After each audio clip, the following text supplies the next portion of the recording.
Well, hi, my name is Sam, and I'll be creating a claim of how media violence is positive to our society. And so, first of all, violence has always played a role in entertainment.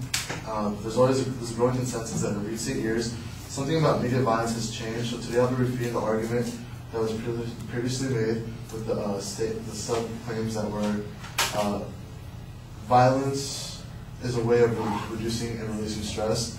And I'll be talking about that later. And the second support claim that my advocate was talking about was that violence prompts people to act socially positive in society, and that's also another fallacy.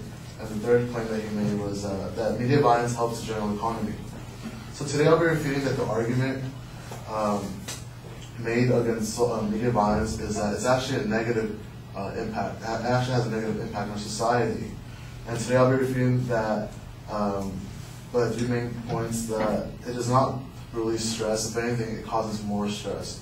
And it causes more frustration by the fact that most people, when they see violence in the media, their blood pulse and their heart begins to increase. And that causes a fight or flight response, which doctors have come to the conclusion that also makes people act more aggressively in the real world.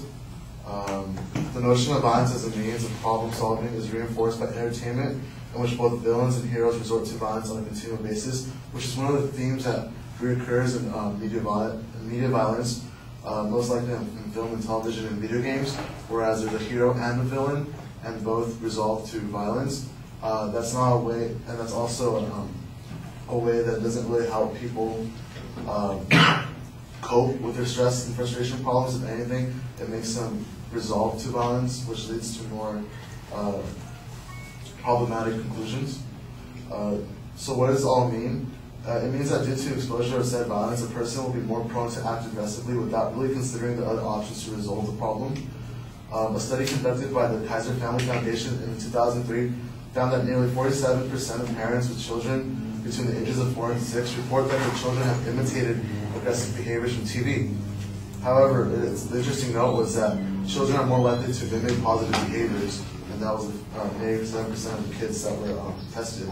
So the second claim was media violence prompts people to act positively in society, and that's not true because my advocate was saying that there was a movie called The Burning Red, which is a movie about a woman who was abused by her husband, who set fire to her husband while he was sleeping, and this prompted other women to act out socially and come out to the police forces and tell them about their problems. But there was no other evidence of other people doing so. There's only one case, and not just that, but it might have a positive impact on one woman's life in a certain way, but the media violence actually causes people to become abusive. So how can someone, be released from the forces or the cage of abuse when it was the media violence that promoted that? And so all of this means that enormous pressures on the American movie industry to abandon complexity in favor of action films. There's a lot of films out there that result to media violence, and a lot of those films cause people to act a certain way. And so how does this affect us? Well, for starters, the media violence has overtaken a huge sector of the media's communication with people. It has made us become infatuated with films with expensive and explosive scenes rather than complex storyline and social issues that simulate the individual's mind. For example, there's Transformers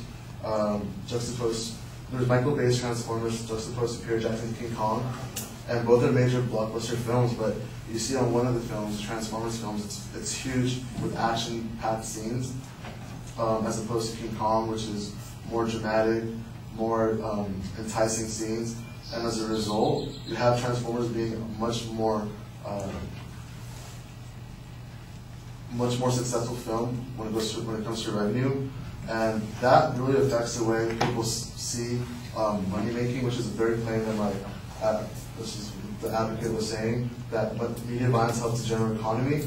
And his example was that Call of Duty Modern Warfare 3 reached approximately $1 billion in sales, and he claims that one video game could really affect the general economy where it sells better than most things, but what does it really sell better than is what I'm trying to ask, because it doesn't really compare it to another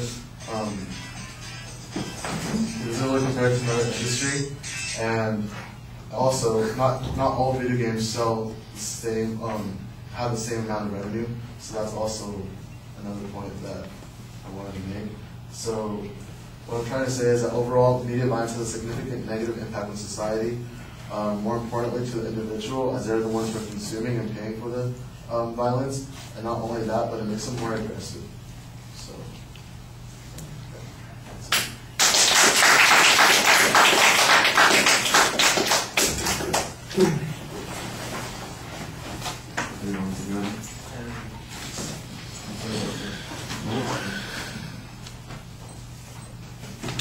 We were about to have some media-sponsored violence just now.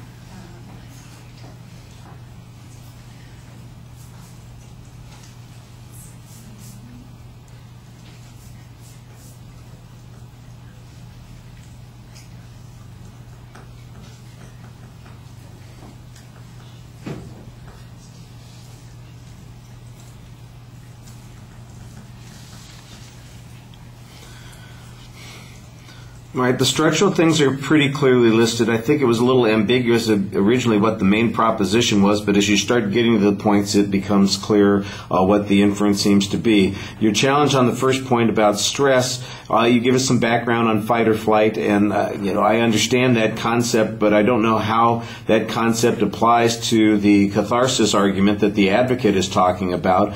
And the only thing that I get anything discussion of is maybe there's some adrenaline rush that's going on from doing these kinds of things. That I think is a little bit of a stretch on that point. The stronger argument I think that you have on this issue is the evidence that you present that says, that kids react to this violence, that they in fact mimic the things that they sort of see, and that's likely to be stressful. Although you then follow it up with a piece of information right at the end that says 87% of the things that they mimic are, things that are seen as being, the positive side or the heroic side on the issue. So I'm not exactly sure why that's a bad thing and why it undermines the advocate's claim on that particular point.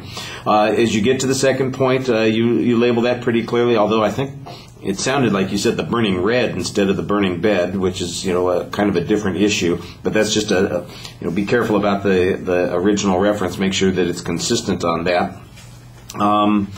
Let me see. You make this assertion that people become abusive as a consequence of these sorts of things, but I don't know why that's the case. I thought your better argument was that there was a lack of evidence that shows that there was any substantial change as a consequence of that particular example. And then you get into this argument about the complexity of problem resolution versus action. And sometimes I think you've got an interesting idea here, but it doesn't seem to be very well developed, and I'm not exactly sure why action automatically has a negative consequence, which is I think the inference that you're trying to make here. And in fact, when you talk about how much more successful Transformers was, that seems to feed into the advocate's position that there's an economic benefit from this sort of thing.